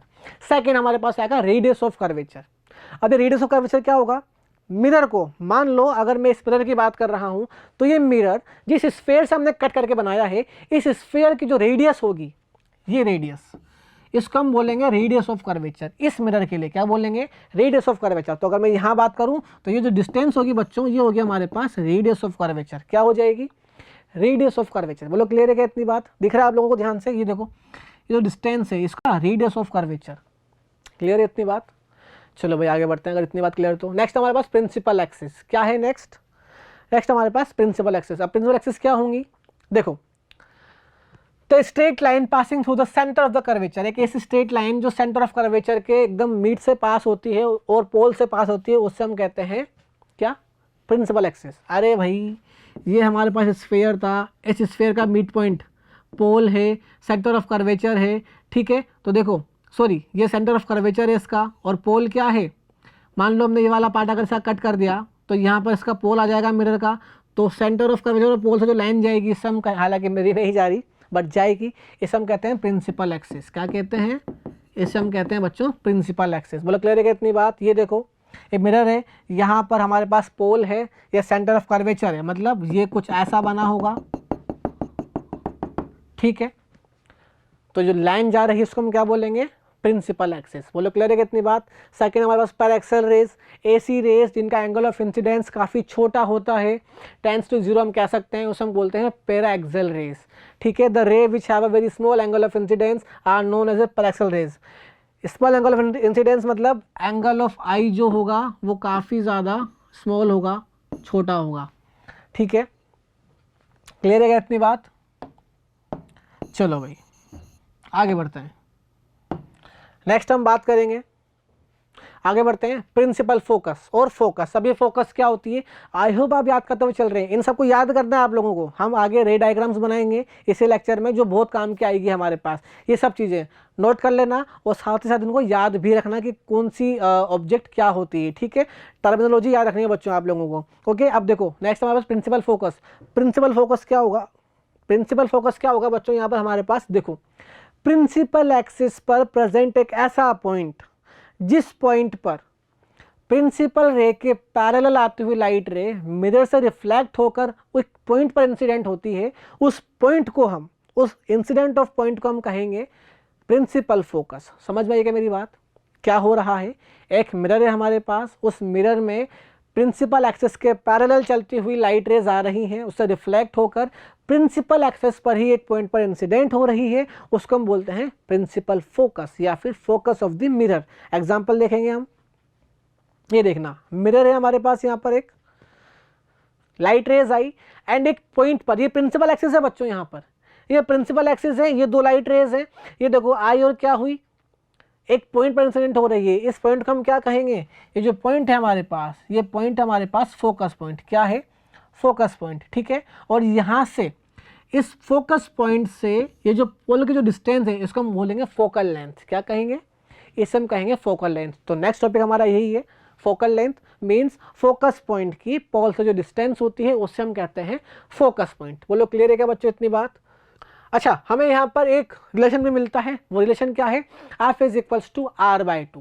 क्या मिलता है बच्चों, f is equals to r by two. ये आप लोग याद रखेंगे, न्यूमेरिकल्स में काफ़ी ज़्यादा हमारे ये काम आता है, ठीक है। चलो भाई आगे बढ़ते हैं। नेक्स्ट हमारे पास यहाँ पर फोकस प्लेन। अब फोकस प्लेन क्या होता है या फिर फोकल प्लेन देखें तो जब मान लो एक मिरर है, उसकी प्रिंसिपल एक्सिस से के परपेंडिकुलर फोकस पॉइंट से जो प्लेन जाता है उससे हम कहते हैं फोकल प्लेन। देखने के बाद ध्यान से, लाइट रेज इंसिडेंट हुई मिरर पर, ये प्रिंसिपल एक्सिस है, ओके। तो देखो ध्यान से, रिफ्लेक्ट हुई मतलब ये फोकस पॉइंट होगा हमारे पास यहाँ पर। तो देखो फोकस पॉइंट से जो प्लेन जा रहा है, जो लाइन है, ये क्या है हमारे पास, फोकल प्लेन है। क्लियर है क्या, दिख रहा है आपको, ये एफ है यहाँ पर फोकस पॉइंट हमारा, ठीक है। क्लियर है क्या, आई होप आपको समझ में आ चुका है। ओके, आगे बढ़ते हैं भाई, ये हमारे पास हो गया फोकल प्लेन। ओके, नेक्स्ट देखते हैं रियल इमेज। अब रियल इमेज क्या होती है, देखो जब लाइट रे किसी मिरर पर इंसिडेंट होकर एक पॉइंट पर इंसिडेंट होती है, एक्चुअल में इंसिडेंट होती है, तो हमें जो इमेज मिलेगी उससे हम कहेंगे रियल इमेज। समझो मेरी बात को, जब लाइट रे एक मिरर पर रिफ्लेक्ट इंसिडेंट हुई, वहाँ से रिफ्लेक्ट हुई और रिफ्लेक्ट होकर वो जिस पॉइंट पर आगे मिलती है वहाँ पर हमें इमेज बनती है। वो जो इमेज अगर वास्तव में लाइट रेज इंसिडेंट हो रही है तो जो इमेज बनेगी वो रियल इमेज बनेगी। कैसे इमेज बनेगी, रियल इमेज। ध्यान से देखना, एक मिरर है, यहाँ पर लाइट रेज आई और आने के बाद एक पॉइंट पर इंसिडेंट हुई, तो यहाँ पर जो इमेज बनेगी वो बनेगी रियल इमेज। कैसी इमेज बनेगी, रियल इमेज बनेगी। बट अगर मान लो वो एक्चुअल में नहीं मिलती हुई लगती है, अपीयर्स होती है, उसे हम कहेंगे वर्चुअल इमेज। अरे भाई इमेज कब बनेगी, जब लाइट रेस मिरर से इंसिडेंट होकर एक पॉइंट पर एक पॉइंट पर टकराती है, ठीक है। जहां पर आपस में टकराएंगी लाइट रेज, वहां पर बनेगी इमेज। अगर एक्चुअल में टकराती है तो वहां बनती है हमें रियल इमेज। बट अगर वो टकराती हुई लगती है हमें कि भाई टकराती हुई अपीयर्स हो रही है, एक्चुअल में नहीं टकरा रही, उससे हम कहेंगे वर्चुअल इमेज। अब आप कहोगे सर क्या कर दिया, समझ में नहीं आ रहा कुछ, है ना सर, कंफ्यूज हो गए हम तो, टकराती हुई लग रही है, अपीयर्स हो रही है। चलो एक काम करते हैं, एनिमेशन देखते हैं, समझ जाओगे आप लोग ध्यान से। ओके, ये मिरर है हमारे पास एक, कौन सा मिरर बताओ, कॉन्वेक्स या कॉनकेव, कॉन्वेक्स मिरर है, ठीक है। ध्यान से देखो, लाइट रे यहाँ पर इंसिडेंट हुई, इंसिडेंट होने के बाद देखो ध्यान से, ये हमें कैसे दिख रही है कि ये यहाँ से पैरेलल आ रही है, ठीक है। ऐसा लगेगा ना हमें कि लाइट रे यहाँ से आ रही है। क्या ये आपस में आगे जाके कहीं मिलेगी, क्या नहीं मिलेगी, ध्यान से देखो, क्या ये आपस में आगे मिलेगी, आगे जाके नहीं मिलेगी, और दूर जाएंगी, ओके, और दूर जाएंगे आपस में एक दूसरे से। बट अगर मैं इसको पीछे मूव कराऊं तो क्या होगा, ध्यान से देखो, पीछे मूव कराया तो ये एक पॉइंट पर मिली जिसको हमने बोला फोकस, और यहाँ पर हमें जो इमेज मिली वो कैसे मिली, वर्चुअल इमेज मिली। क्लियर है इतनी बात। तो मतलब हमें ऐसे कैसा लगेगा कि लाइट रे फोकस से आती हुई हमें दिख रही है। बोलो बच्चों क्लियर है क्या इतनी बात, समझ में आ गई क्या। तो यहाँ पर जो इमेज बनेगी वो कैसी बनेगी, वो बनेगी हमारे पास यहाँ पर वर्चुअल इमेज। पहले में क्या हो रहा था, लाइट रेज आपस में वास्तव में एक एक्चुअल पॉइंट पर इंसिडेंट हो रही थी, जहाँ पर इमेज बनती, उसे हमने कहा था रियल इमेज। क्लियर इतनी बात, टर्मिनोलॉजी हो गई, इमेजेस के बारे में हमने यहाँ पर समझ लिया। ठीक है, आगे बढ़ते हैं। अब रूल्स ऑफ इमेज फॉर्मेशन, ये बच्चों ध्यान रखना। देखो इमेज फॉर्मेशन बोर्ड्स में एक इंपॉर्टेंट टॉपिक होता है, हर साल न्यूमेरिकल्स यहाँ से आते हैं, क्वेश्चंस भी आते हैं, थ्योरेटिकल क्वेश्चंस भी आते हैं, न्यूमेरिकल्स भी यहाँ से आते हैं। तो आप लोगों को सबसे पहले स्फेरिकल मिरर में टर्मिनोलॉजी याद रखनी है, उसके बाद इमेज फॉर्मेशन याद करने हैं बच्चों। अगर ये कर लिया तो मीन्स आपने यूँ मानो कि आपका काफ़ी हद तक इस चैप्टर को आपने समझ लिया। ठीक है, हर बार क्वेश्चंस आते हैं यहाँ से, सो आई होप आप इसको अच्छे से लर्न कर लेंगे और आपको समझ में भी आ रहा है।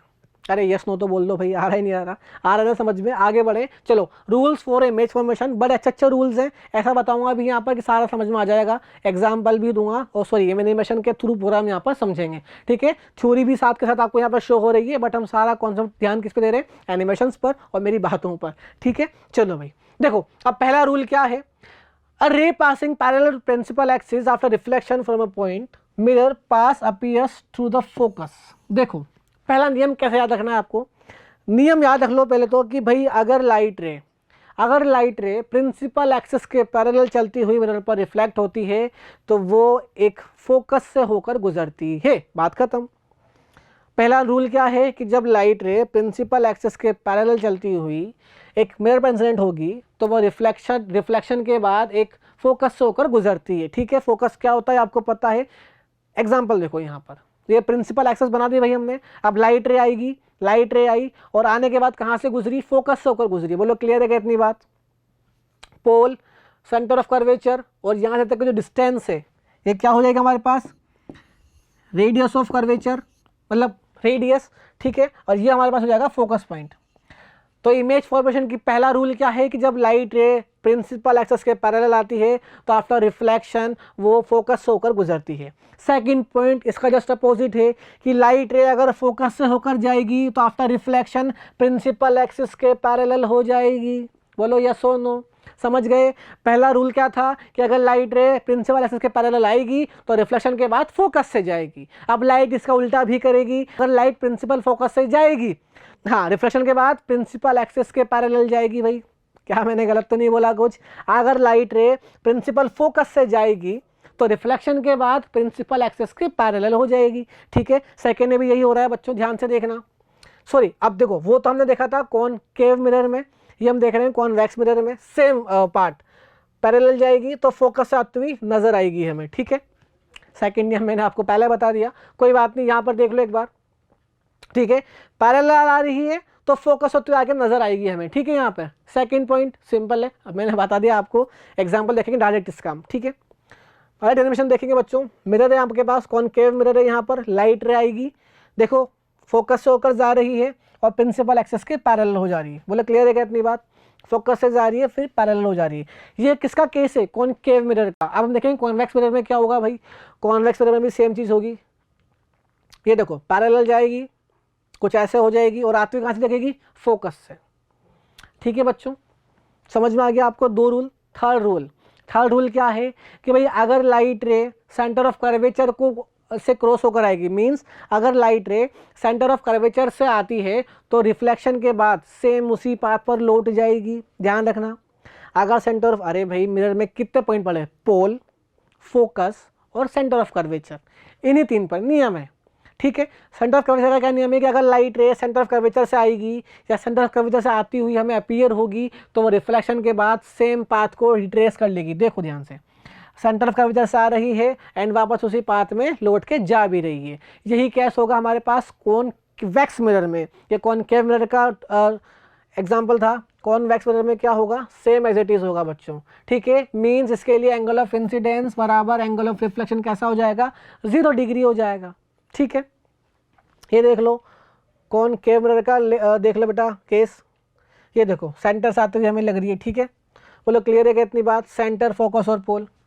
नेक्स्ट कौन सा है कि अगर लाइट रे मिरर के पोल पर इंसिडेंट हुई, अगर लाइट रे मिरर के पोल पर इंसिडेंट हुई बच्चों तो वो जिस एंगल पर इंसिडेंट होती है उसी एंगल पर रिफ्लेक्टेड भी हो जाती है।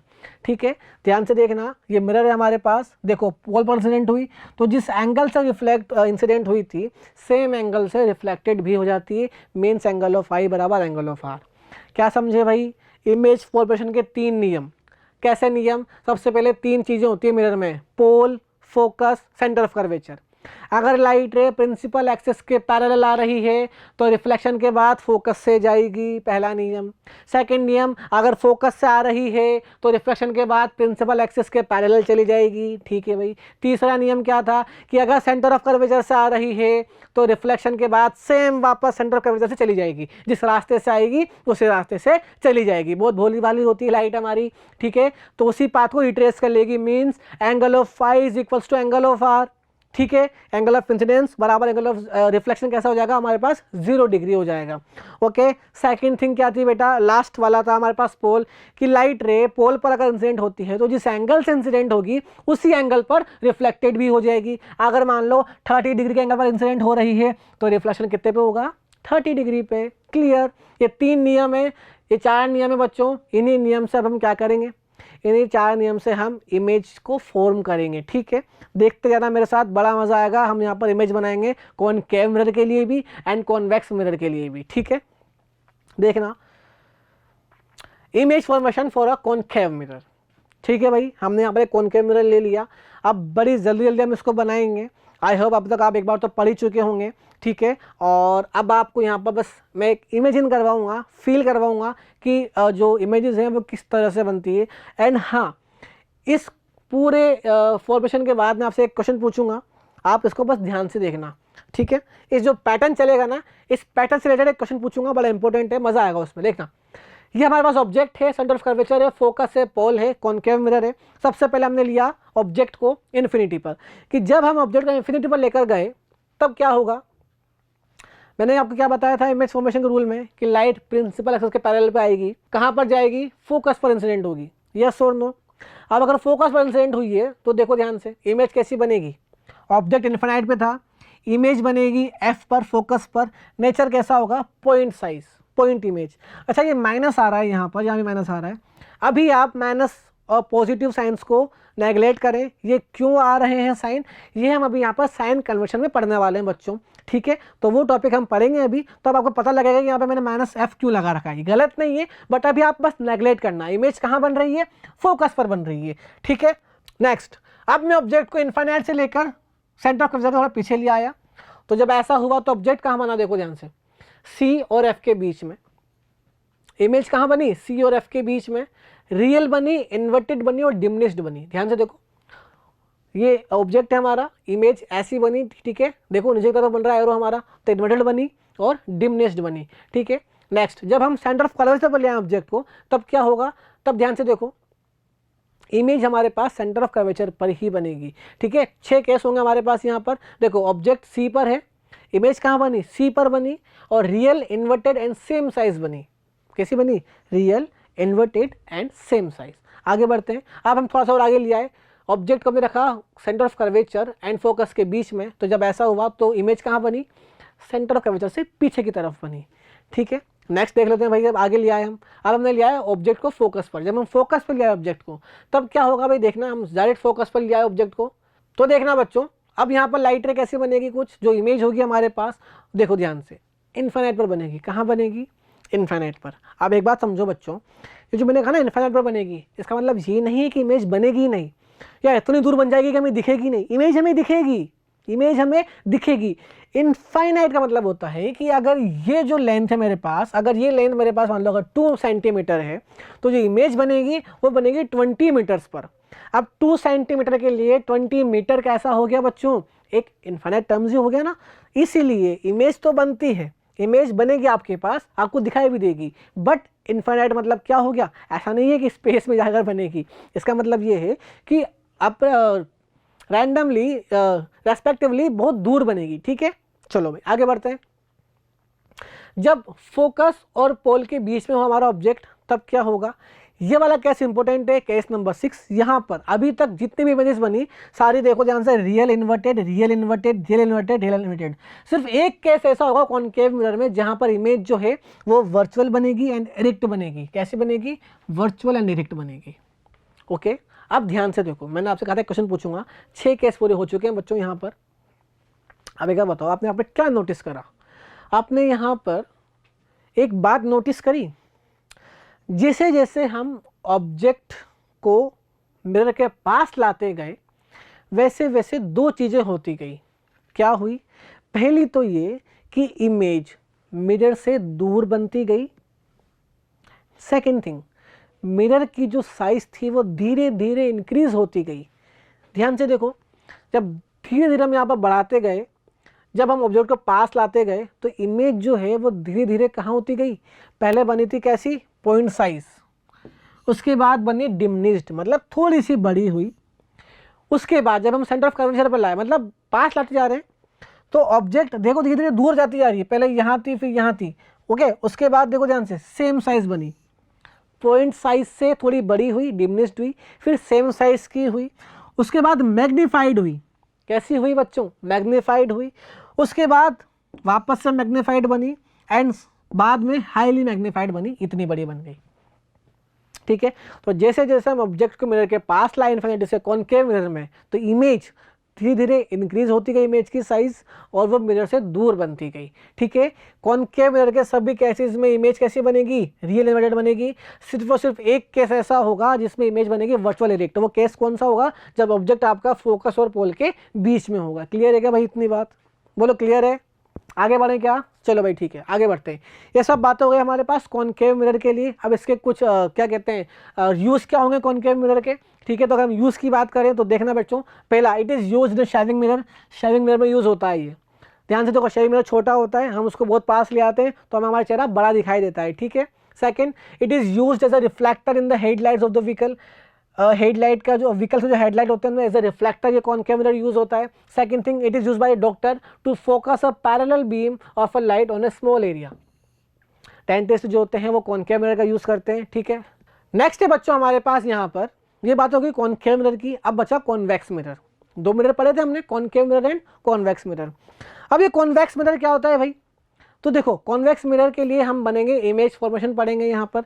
ठीक है, तो image formation for convex mirror. अब आप सोचें सर इसके लिए भी 6 है क्या? नहीं भाई, इसके लिए हमारे पास वापस से 6 केस नहीं है। इसके लिए हमारे पास सिर्फ और सिर्फ यहाँ पर 2 केस हैं। पहला, जब ऑब्जेक्ट रखा होगा इन्फिनिटी पर। सेकंड, जब ऑब्जेक्ट रखा होगा सेंटर ऑफ कर्वेचर के पीछे। तो जब ऑब्जेक्ट कहाँ रखा हुआ है, अगर जब ऑब्जेक्ट हमारा इन्फिनिटी पर रखा हुआ है बच्चों, तब क्या होगा? देखो ध्यान से, जब ऑब्जेक्ट हमारा इन्फिनिटी पर रखा होगा तो जो इमेज बनेगी वो कैसे बनेगी? फोकस पर बनेगी, पॉइंट साइज बनेगी, virtual and point size, virtual and point size. Second case, जब ऑब्जेक्ट जो होगा अगर वो हमारा पोल एंड इन्फिनिटी के बीच में है तो ऑब्जेक्ट हमारा कैसा बनेगा भाई? Virtual erect and smaller, virtual erect and smaller. ये 2 केस हैं, आपको याद रखने हैं बच्चों। तो देखो, स्फेरिकल मिरर में टर्मिनोलॉजी याद होनी चाहिए बच्चों पूरी आप लोगों को, इमेज फॉर्मेशन के रूल्स याद होने चाहिए, एंड आपको उसके बाद ये जो है रूल्स इमेज फॉर्मेशन आपको बनाने आने चाहिए, ये एग्जाम में आते हैं। हमने यहाँ पर एनिमेशंस के थ्रू पूरा देख लिया, समझ लिया। आई होप आपको अच्छे से समझ में आ भी गया। बट यहाँ पर अब कुछ चीज़ें बाकी है हमारी, वो क्या क्या है? Mirror formula and magnification and sign convention. ठीक है, चलो सबसे पहले हम यहाँ पर देखेंगे यूजेस ऑफ कॉन्वेक्स मिरर। तो कॉन्वेक्स मिरर के यूज़ क्या होते हैं भाई? देख लो, it is used in sun glasses में यूज़ होते हैं कॉन्वेक्स मिरर।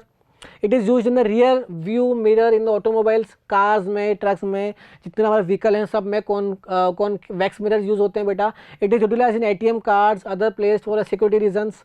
ATM कार्ड्स में भी ये यूज़ किए जाते हैं। It is use as a reflector for street lights. Street lights के रिफ्लेक्टर के लिए हम कॉन्वेक्स मिरर यूज़ करते हैं, हेडलाइट्स के रिफ्लेक्टर के लिए हम कॉनकेव मिरर यूज़ करते हैं। बात को समझना और ध्यान रखना इस बात का। ठीक है, यूजेस भी एग्जाम्स में पूछे जाते हैं। सो आई होप आप इनको याद कर लेंगे और आपने नोट भी कर लिए। ठीक है बच्चों, ओके। चलो भाई, समझ में आ रहा है? यस नो बोलते चलो। ओके, चलो ठीक है। नेक्स्ट हमारे पास मिरर फॉर्मूला एंड मैग्निफिकेशन। अब देखो बच्चों, मिरर फॉर्मूला क्या होता है? देखो, अगर हम मिरर फॉर्मूले की बात करें यहाँ पर, तो मिरर्स के लिए, स्फेरिकल मिरर्स के लिए हमें फॉर्मूला मिलता है 1/f is equals to 1/v plus 1/u। ठीक, अब यहाँ पर f, v एंड u क्या है? अगर हम f की बात करें तो f हमारे पास है यहाँ पर फोकल लेंथ। क्या है f? Focal length. v क्या है बच्चों हमारे पास यहाँ पर? Distance of image from pole. ठीक है, ध्यान रखना, फ्रॉम पोल। सेकंड, u क्या है हमारे पास यहाँ पर? Distance of object from pole. ठीक, सारी डिस्टेंस कहाँ से मेजर होगी? पोल से मेजर होगी। बोलो क्लियर है क्या इतनी बात? तो ये तो है हमारे पास बच्चों यहाँ पर मिरर फॉर्मूला। ठीक है, हम न्यूमेरिकल्स करेंगे तब ये हमारे पास यहाँ पर काम आएगा। बट यहाँ पर साइन कन्वेक्शन हम यहाँ पर पढ़ेंगे, अभी कोई बड़ा टॉपिक नहीं है वो, बस वहाँ पर हमें ध्यान रखना है कि कब हम इन्हें प्लस लेंगे कब हम इन्हें माइनस लेंगे। 2 सेकंड का खेल है बस। ठीक है, समझ जाएंगे हम, आप इनको याद रखें। ठीक है, अब बात आएगी मैग्नीफिकेशन की। तो देखो बच्चों, मैग्नीफिकेशन क्या होता है? कुछ नहीं होता। सबसे पहले बात, हम मैग्नीफिकेशन को एम से डिनोट करते हैं। मेरे साथ साथ चलना, आपको समझ में आएगा। मैग्नीफिकेशन को डिनोट करते हैं एम से। हम लिखेंगे M is equals to height of image divided by height of object. ठीक, height of image is equal to height of object. Means magnification क्या होगा? मैग्नीफिकेशन से अगर हम बात करें तो हमें इमेज एंड ऑब्जेक्ट मिलती है।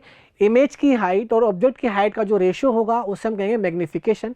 इसे हम लीनियर मैग्नीफिकेशन भी कहते हैं। ओके, सो इसको हम कैसे डिनोट करेंगे बच्चों? हमें मिल जाएगा यहाँ से m is equals to h i divided by h o, height of image divided by height of object. बोलो बच्चों क्लियर है क्या इतनी बात? इसका एक फॉर्मूला और होता है, हमें मिलता है m is equals to minus का v अपॉन यू। क्या मिलता है? m is equals to minus v upon u. ये इसके 2 फॉर्मूले होते हैं बच्चों। ये होता क्या है मैंने आपको समझा दिया। अब हम यहाँ पर थोड़ी सी बात करेंगे मैग्नीफिकेशन को लेकर। वो बात क्या होगी बच्चों, ध्यान से समझना। देखो, एक होता है हमारे पास m is equals to positive. m positive कब मिलेगा? मेरी बात समझना ध्यान से। फॉर्मूला है h i upon h not. देखो, साइन कन्वेक्शन में हम एक बात पढ़ेंगे कि प्रिंसिपल एक्सिस के ऊपर जो भी इमेज बनेगी वो पॉजिटिव होगी, नीचे जो भी इमेज बनेगी उसकी जो हाइट होगी उसको हम नेगेटिव कंसिडर करेंगे। प्रिंसिपल एक्सिस है, कोई भी ऑब्जेक्ट अगर इसके ऊपर रखा हुआ है तो ये हाइट पॉजिटिव रहेगी, और अगर नीचे रखा हुआ है तो ये हाइट हम नेगेटिव लेंगे। ऐसे इमेज अगर ऊपर बनती है तो पॉजिटिव, इमेज अगर नीचे बनती है तो नेगेटिव। ठीक, समझना इस बात को ध्यान से। अब देखना, अगर मान लो m पॉजिटिव है तो m पॉजिटिव कब होगा मेरे पास? m मेरे पास पॉजिटिव होने का मतलब है कि ये जो height of image and height of object है वो सेम साइन के हैं। कैसे हैं? सेम साइन है, दोनों के साइन सेम है। या तो दोनों नेगेटिव है या दोनों पॉजिटिव है। मतलब दोनों पॉजिटिव कब होंगे या दोनों नेगेटिव कब होंगे? जब दोनों एक साइड बनेंगे। तो मान लो प्रिंसिपल एक्सिस के अगर इधर बनते हैं तो मतलब हमारे पास जो ऑब्जेक्ट की जो इमेज होगी वो कैसी होगी? Virtual and erect. Virtual and erect. बोलो क्लियर है क्या इतनी बात? सेकंड केस, m कैसा हो? अगर m हमारे पास हो नेगेटिव, m नेगेटिव ही मिलेगा हमें। तो नेगेटिव का मतलब क्या है? साइन अपोजिट है, एक ऊपर एक नीचे। ठीक, मतलब एक पॉजिटिव होगा एक नेगेटिव होगा। इस केस में क्या होगा? रियल इमेज बनेगी। और कैसे बनेगी? ये तो इरेक्ट बन गई। और ये कैसे बनेगी? Real and inverted. बोलो क्लियर है क्या इतनी बात? Real and inverted. हमें मैग्नीफिकेशन इमेज के बारे में बहुत कुछ बताएगा। कैसे बताएगा? अभी बताऊंगा, मैं समझाऊंगा आप लोगों को। ये क्लियर हो गया, पॉजिटिव नेगेटिव। सेकंड थिंग, अगर मान लो आपके पास जो m है वो मैग्नीफिकेशन आपका अगर ग्रेटर देन 1 होता है तब क्या होगा भाई? अगर मान लो m आपका ग्रेटर देन 1 है तो सोचो ये केस कब हो सकता है? फॉर्मूला क्या है? H i upon H not है।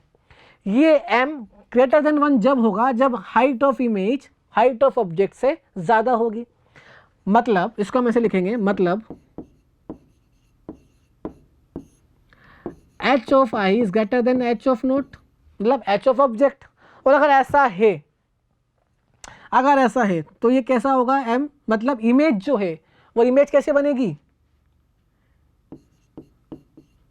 मतलब इमेज कैसी हो जाएगी?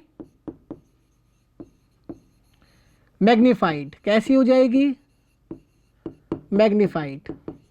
अरे भाई, अगर इमेज ऑब्जेक्ट से ज़्यादा बड़ी बनी साइज में तो इमेज जो है वो मैग्नीफाइड इमेज ही कहलाएगी ना, तो मैग्नीफाइड बन गई।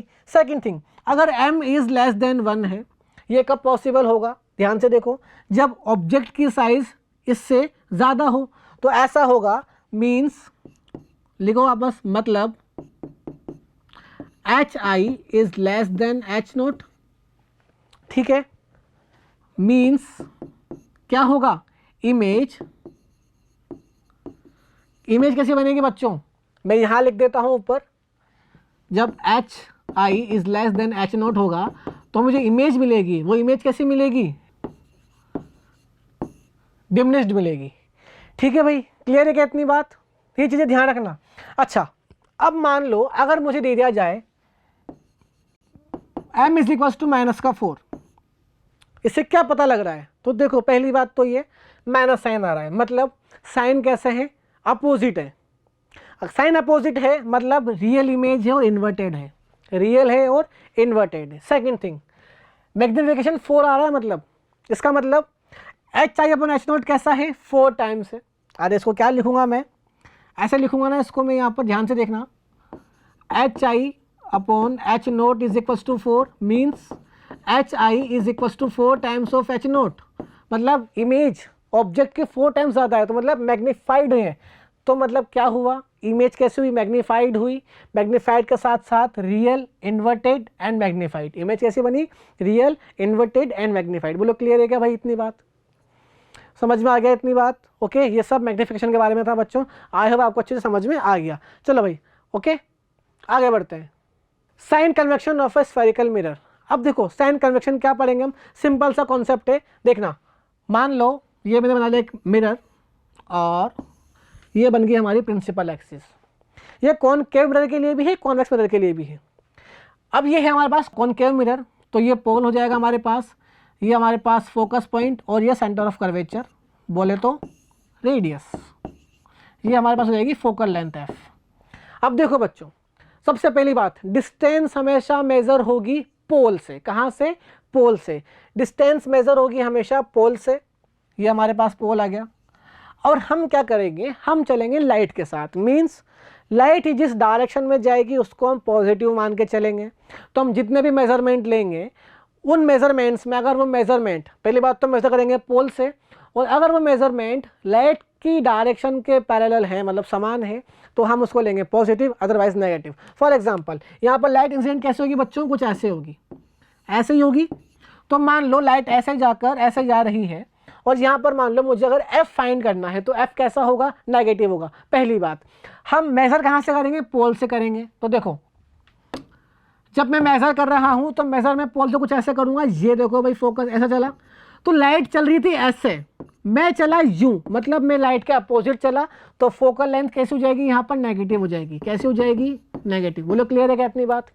आर भी हम कैसे लेंगे यहाँ पर, ये हम लेंगे यहाँ पर नेगेटिव। बोलो क्लियर है क्या इतनी बात, समझ में आ गई।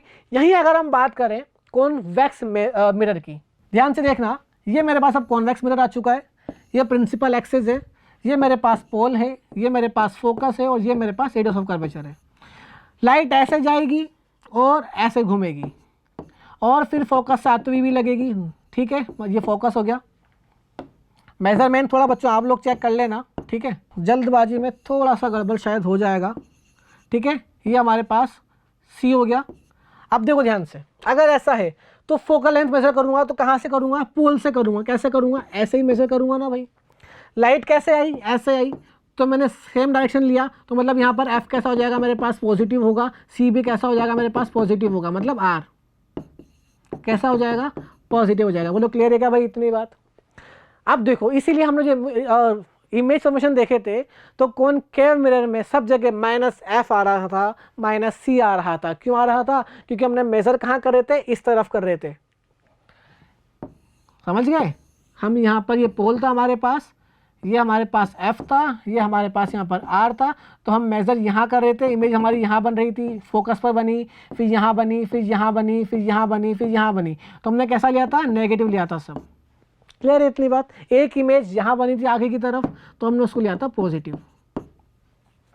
बोलो अच्छा क्लियर है क्या इतनी बात, समझ में आ गया, हाँ या ना तो बोलो। ओके आगे बढ़ें क्या, ये था हमारा sign convection. Second thing, magnification में।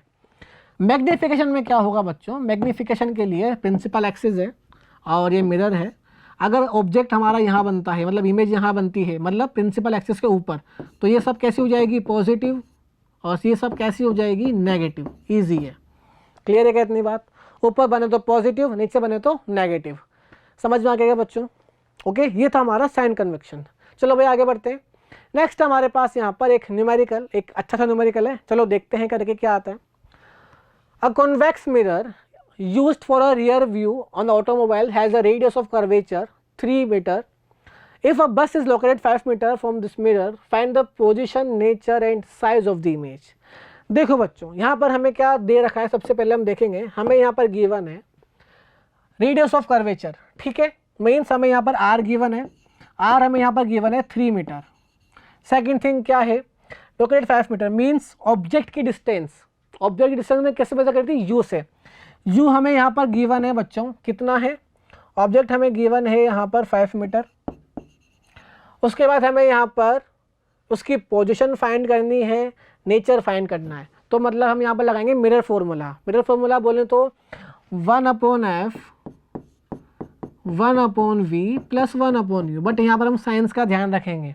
कौन सा मिरर है, कॉन्वेक्स मिरर है, ठीक है। कॉन्वेक्स मिरर के लिए कुछ ऐसा डायग्राम बनता है, ये हमारे पास पोल होगा, और अगर ये हमारे पास पोल है तो ये हमारे पास फोकस होगा। ओके, अब देखो ये हमारे पास होगा यहाँ पर सेंटर ऑफ कर्वेचर। ऑब्जेक्ट कहाँ रखा हुआ है, मिरर के सामने रखा हुआ है, मतलब ऑब्जेक्ट हमारे पास कुछ यहाँ पर रखा हुआ है। अब अगर ऑब्जेक्ट हमारे पास बच्चों यहाँ पर रखा हुआ है तो डिस्टेंस कहाँ से मेजर करेंगे, पोल से करेंगे। ये पोल था हमारे पास, मतलब ऐसा चलेंगे, लाइट ऐसे आएगी, हम ऐसा चले तो मतलब यू कैसा आएगा, हमें नेगेटिव आएगा, तो मतलब यू बराबर क्या लिख दूंगा मैं, -5 मीटर। बोलो क्लियर है क्या इतनी बात, क्लियर है इतनी बात? यू कैसा आ गया मेरे पास, -5 मीटर आया। अच्छा, अब देखो फोकस क्या होता है, मुझे आर गिवन है, हम जानते हैं फोकस क्या होता है, r/2 होता है। तो फोकस कितना आ जाएगा, 3 का 1/2 आ जाएगा, तो मतलब 3/2 मतलब 1.5। तो हमें फोकस पॉइंट कितना मिल जाएगा, 1.5 मिल जाएगा। ये प्लस होगा माइनस होगा, प्लस होगा, क्योंकि फोकस किधर है, इधर है। ये डिस्टेंस कितना है, 1.5। मेजर करेंगे पोल से तो इधर चलेंगे, लाइट के साथ चलेंगे तो मतलब पॉजिटिव रहेंगे, ठीक है। हमें वी फाइंड करना है, फॉर्मूले में वैल्यू पुट करेंगे बच्चों। So 1/1.5 is equals to 1/v।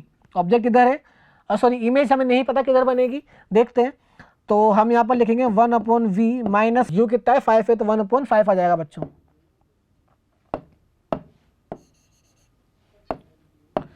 ये हमारे पास 1/5 आ जाएगा, ओके। इसके बाद हमें यहाँ से क्या मिलेगा, 1/v is equals to 1/1.5 minus की जगह प्लस आ जाएगा, 1.5 आएगा। अच्छा, इसको हम 10/15 लिख सकते हैं क्या, लिख सकते हैं 10/15, ठीक है। ये लो भाई मैंने लिख दिया, से पॉइंट हटाया। तो आगे अगर हम इसको सॉल्व करेंगे तो हमें यहाँ से मिल जाएगा 1/v इज इक्वल्स टू, यहाँ से हम इसको लेंगे तो 15 × 5 50 + 15, और ये हमें यहाँ से मिल जाएगा 65/15 × 5। सो 5 × 5 एंड 5 × 15, तो ये हमें मिल जाएगा 1/v is equals to 13/15। And हमें यहाँ से जो v है वो v हमें मिल जाएगा बच्चों, कैसा मिलेगा, 15/13। अगर हम इसको डिवाइड करेंगे तो ये हमें मिलेगा 1.15 के लमसम हमें यहाँ पर ये मिल जाएगा, ठीक है। तो v कैसा मिलेगा हमें, ये हमें मिलेगा बच्चों यहाँ पर पॉजिटिव, ठीक है। चलो आप लोग इसको देख लेना, 1 पॉइंट के लमसम आंसर आएगा, ओके। अब देखो हम बात करते हैं मैग्निफिकेशन की। तो m क्या हो जाएगा हमारे पास, माइनस का v/u होगा, वैल्यू पुट करेंगे तो माइनस का v मीन्स v कितना है बच्चों, माइनस का 1.15 अपॉन -5, तो ये तो प्लस हो जाएगा। तो हमें m जो है वो हमें मिल जाएगा 1.15 डिवाइड बाय 5, ओके। तो देखो यहाँ से मतलब वही बात हुई, फिर वापस से हमारे पास m हमें कैसा मिला, डिमिनिश्ड मिला, ठीक है, एंड पॉजिटिव मिला। पॉजिटिव कहें तो वर्चुअल एंड इरेक्ट मिलेगी इमेज, एंड डिमिनिश्ड मिलेगी, कैसी मिलेगी, डिमिनिश्ड मिलेगी। तो नेचर कैसे हो जाएगी बच्चों, नेचर होगी इसकी वर्चुअल, इरेक्ट एंड डिमिनिश्ड। बोलो क्लियर है इतनी बात, इजी था क्वेश्चन, समझ में आ गया आप लोगों को। चलो अब आगे बढ़ते हैं भाई हम, ठीक है। अब देखो नेक्स्ट क्वेश्चन क्या है, चलो क्वेश्चन देखते हैं बच्चों। An object 4 centimetre in size is placed 25 centimetre in front of a concave mirror. देखो यहाँ पर मिरर कौन सा है, यहाँ पर मिरर है हमारे पास कॉनकेव मिरर, मीन्स ये देखो ये हमारे पास यहाँ पर मिरर हो जाएगा हमारे पास कॉनकेव मिरर। तो ये देखो भाई ये कॉनकेव मिरर है मेरे पास, ये पोल हो गया, ये फोकस हो गया, ये सेंटर ऑफ कर्वेचर हो गया। क्या कहा गया है हमारे पास, जिस place at 25 centimetre in front of a concave mirror, means pole से डिस्टेंस कितनी है। मान लो अगर ऑब्जेक्ट हमने यहाँ रखा है तो ये ऑब्जेक्ट की डिस्टेंस है और ये डिस्टेंस कितनी है 25 सेंटीमीटर। उसके बाद हमें क्या गिवन है, फोकल लेंथ और 15 सेंटीमीटर, मतलब ये डिस्टेंस कितनी हो गई, ये होगी 15 सेंटीमीटर। ठीक है भाई।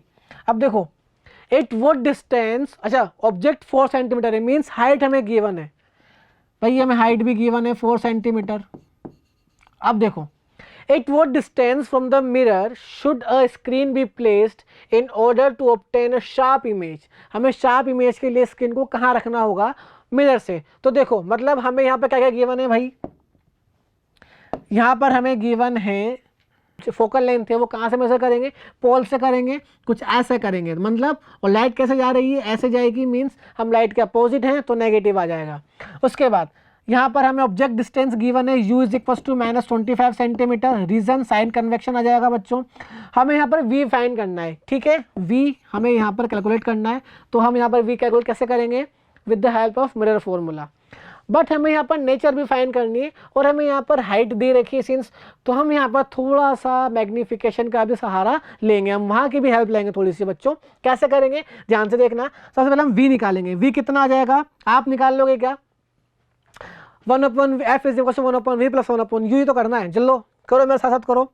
1/f is equal to 1/v plus 1/u हमारे पास फॉर्मूला था, वैल्यू पुट करो बच्चों, क्या होता है मुझे जल्दी बताओ, मतलब -1/15 इज इक्वल्स टू, अब क्या आ जाएगा हमारे पास यहाँ पर 1/v माइनस 1/25, आई थिंक कितना आ जाएगा 25 आ जाएगा। तो हमें यहाँ से क्या मिल जाएगा 1/v is equals to 1/25 minus 1/15 मिल जाएगा।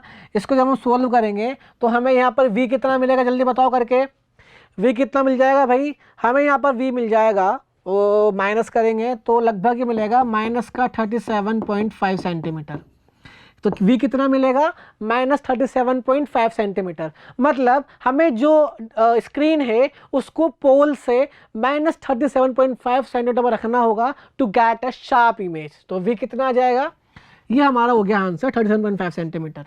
अब हमें अगर इसकी नेचर बतानी है तो वो कैसे बताएंगे हम, हमें मैग्नीफिकेशन दे रखा है, हम जानते हैं m इज इक्वल टू क्या होता है HI/H0 होता है, इसका एक फॉर्मूला होता है माइनस का v/u।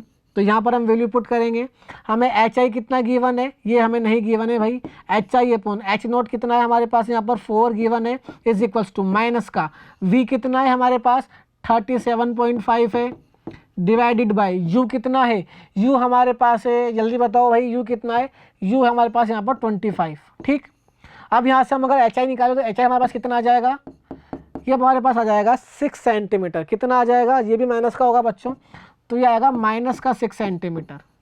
अब देखो हम यहाँ से m निकाल सकते हैं ना, नहीं निकाल सकते क्या, HI हमें आ गया 6 सेंटीमीटर, HO हमारे पास है 4 सेंटीमीटर, वो भी माइनस का होगा हमारे पास। तो ध्यान से देखो, अब ये काम आप लोग करोगे, नेचर मुझे आप लोग नीचे कमेंट में बताओगे कि इसकी नेचर कैसी होगी। अभी बताओगे कैसे, मैंने आपको बताया था m पॉजिटिव होगा तब क्या होगा, नेगेटिव होगा तब क्या होगा, ठीक है, याद आ रहा वाला कॉन्सेप्ट। m निकाल के देखो, ग्रेटर देन 1 आ रहा है, लेस देन 1 आ रहा है, जो भी आ रहा है मुझे आप इसकी नेचर बताओ। ये एक मैंने निकाल दिया, एक बच्चों को आप लोग करोगे, मुझे नीचे कमेंट सेक्शन में बताओगे कि इसकी नेचर कैसी होगी। ठीक है, समझ में आएगा भाई, आई होप आप लोगों को सब समझ में आ गया। इस लेक्चर में हमने क्या पढ़ा बच्चों, इस लेक्चर में हमने लाइट का बेसिक सीखा कि बेसिक क्या था, हमने इंट्रोडक्शन लिया, उसके बाद हमने लाइट के यहाँ पर क्या पढ़े, बिहेवियर्स पढ़े, लाइट के कैरेक्टरिस्टिक्स पढ़े कि लाइट के कैरेक्टरिस्टिक्स क्या होते हैं बच्चों। उसके बाद हमने यहाँ पर रिफ्लेक्शन ऑफ लाइट पढ़ा अच्छे से, ठीक है। उसके बाद हमने यहाँ पर मिरर्स के बारे में पढ़ा, प्लेन मिरर, स्फेरिकल मिरर। हमने यहाँ पर प्लेन मिरर के कैरेक्टरिस्टिक्स पढ़े थे पूरे कि क्या क्या होते हैं। यहाँ पर हमने स्फेरिकल मिरर को भी बच्चों समझा, कॉन्वेक्स मिरर, कॉनकेव मिरर। यहाँ पर हमने इसके इमेज फॉर्मेशन के रूल भी समझे थे, हमने यहाँ पर इमेज फॉर्मेशन बनाए भी थे, ठीक है, कि कैसे कैसे इनकी इमेजेस बनती है। आई होप आपको अच्छे से समझ में आ गई होगी। उसके बाद हमने यहाँ पर कुछ न्यूमेरिकल्स करे थे, ठीक है, ये भी आपको समझ में आ गए हैं। अब हम नेक्स्ट लेक्चर में मिलेंगे बच्चों, जहाँ पर हम क्या पढ़ेंगे, रिफ्रैक्शन ऑफ लाइट।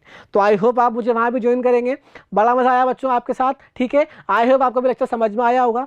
अगर मेरी स्पीड थोड़ी स्लो तेज़ हो तो वापस से एक बार वीडियो को देख लें बच्चों, ठीक है।